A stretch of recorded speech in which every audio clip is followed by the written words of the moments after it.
Alana Ladd Sr. He was the cool blonde hero of the silver screen, the guy in Shane, a name everyone knew back in the day. But what about his children? Did they follow his famous footsteps, or did they find their own way? Their paths might just surprise you, and one of them secretly shaped movies you absolutely love.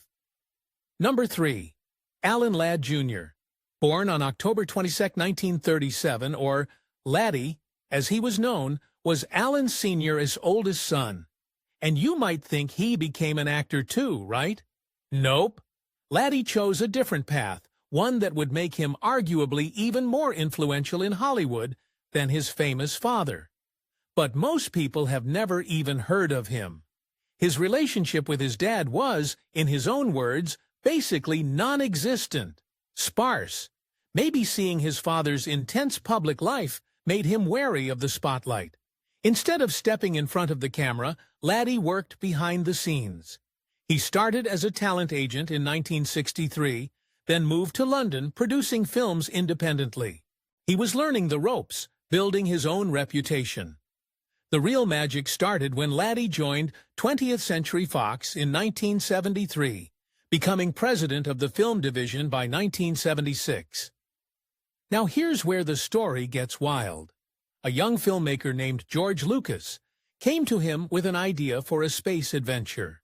The Fox board wasn't thrilled. The budget was $10 million. But Laddie had seen Lucas's earlier film, American Graffiti, and he believed in the filmmaker. This is what made Laddie special. He often bet on the person. George Lucas himself said, "Without Laddie, there would be no Star Wars." He didn't understand what Star Wars was about, but he believed in me and supported my vision.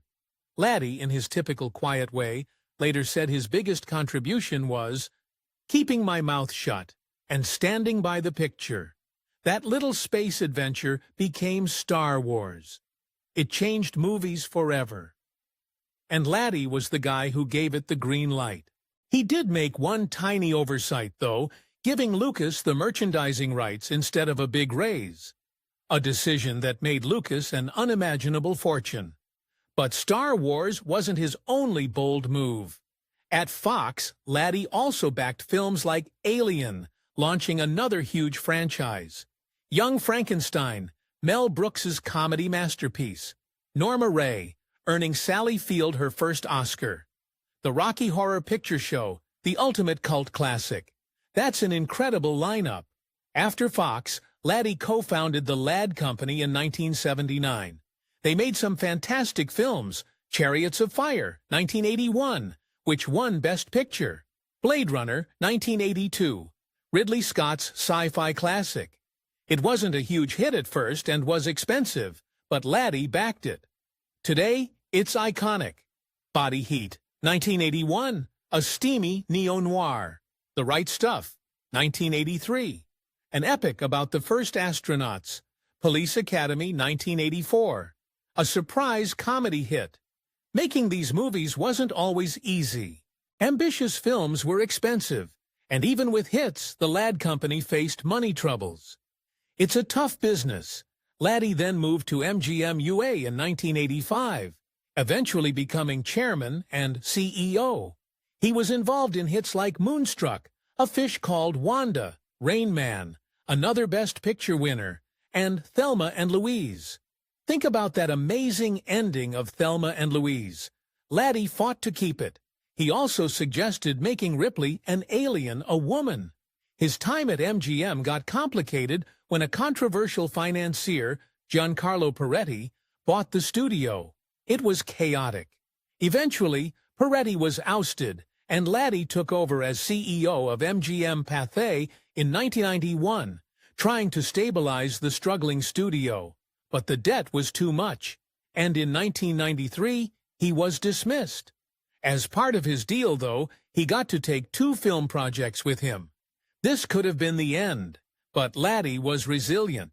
He restarted the Ladd Company with Paramount Pictures, and one of those projects he took from MGM, a film called Braveheart, starring Mel Gibson. In 1996, Braveheart won Best Picture. Alana Ladd Jr. won an Oscar as a producer. His acceptance speech was famously short. "I'd like to thank my family, thank you." Many saw it as sweet justice. Laddie himself quipped he should have thanked the company that ousted him for letting him take the project.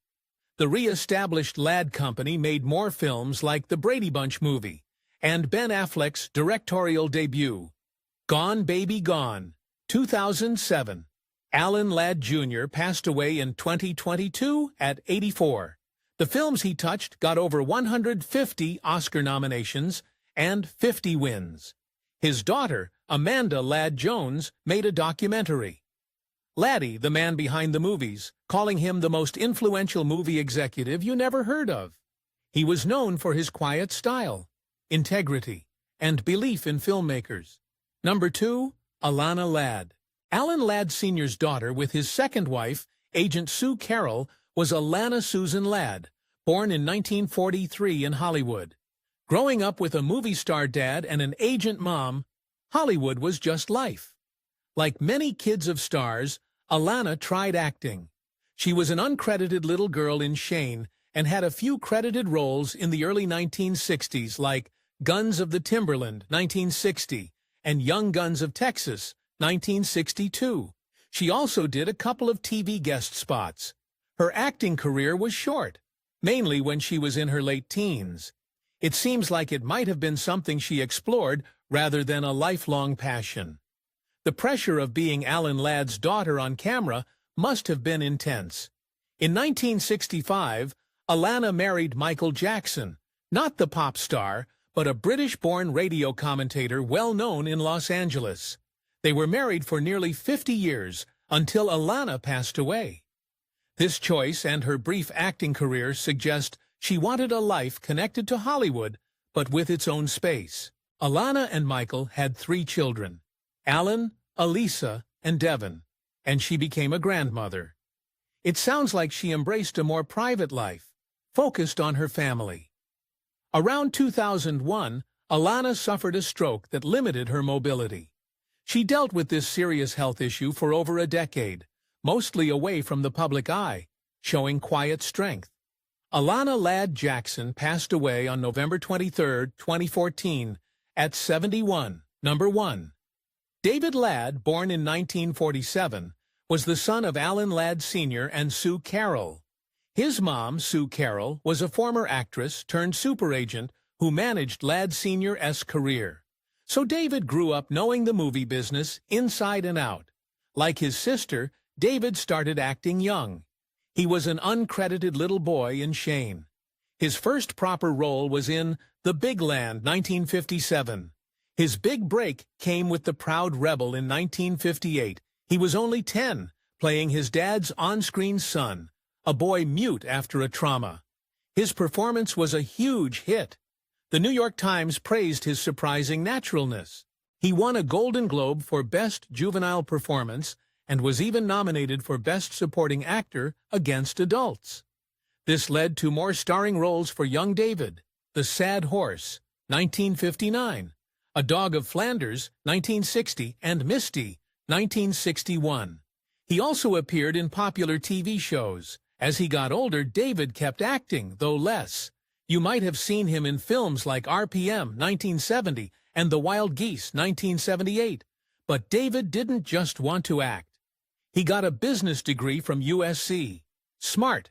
He started to shift behind the camera, producing TV specials, including for his then-wife, Cheryl Ladd, Charlie's Angels.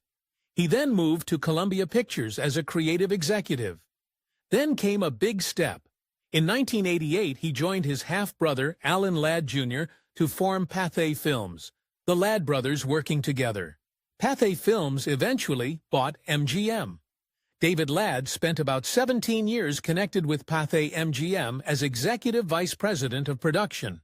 He helped bring MGM back, overseeing movies like Get Shorty, 1995, Red Corner, 1997, The Cutting Edge, 1992. He kept making movies even when MGM changed owners twice. He left his executive job around 1998, but signed a deal to produce for MGM independently. Under his own company, David Ladd Films, He produced The Serpent and the Rainbow, 1988, a Wes Craven horror film. Filming was tough, but it did pretty well. Hearts War, 2002, a World War II drama with Bruce Willis. It had a big budget, but unfortunately didn't do well. A Guy Thing, 2003, a romantic comedy that also struggled. Independent producing is risky. David Ladd's personal life also kept him connected to Hollywood. He was married to Cheryl Ladd from 1973 to 1980. Their daughter, Jordan Ladd, is an actress. He later married actress Day Young, and their daughter is Shane Ladd. His current wife is actress Idita Brickta. David Ladd's career is fascinating. Award-winning child star, successful film executive, and independent producer. He truly experienced Hollywood from almost every angle. Each took the complex legacy of their famous father and Hollywood upbringing and forged something unique. They didn't all follow the same path, and that's what makes their story so interesting.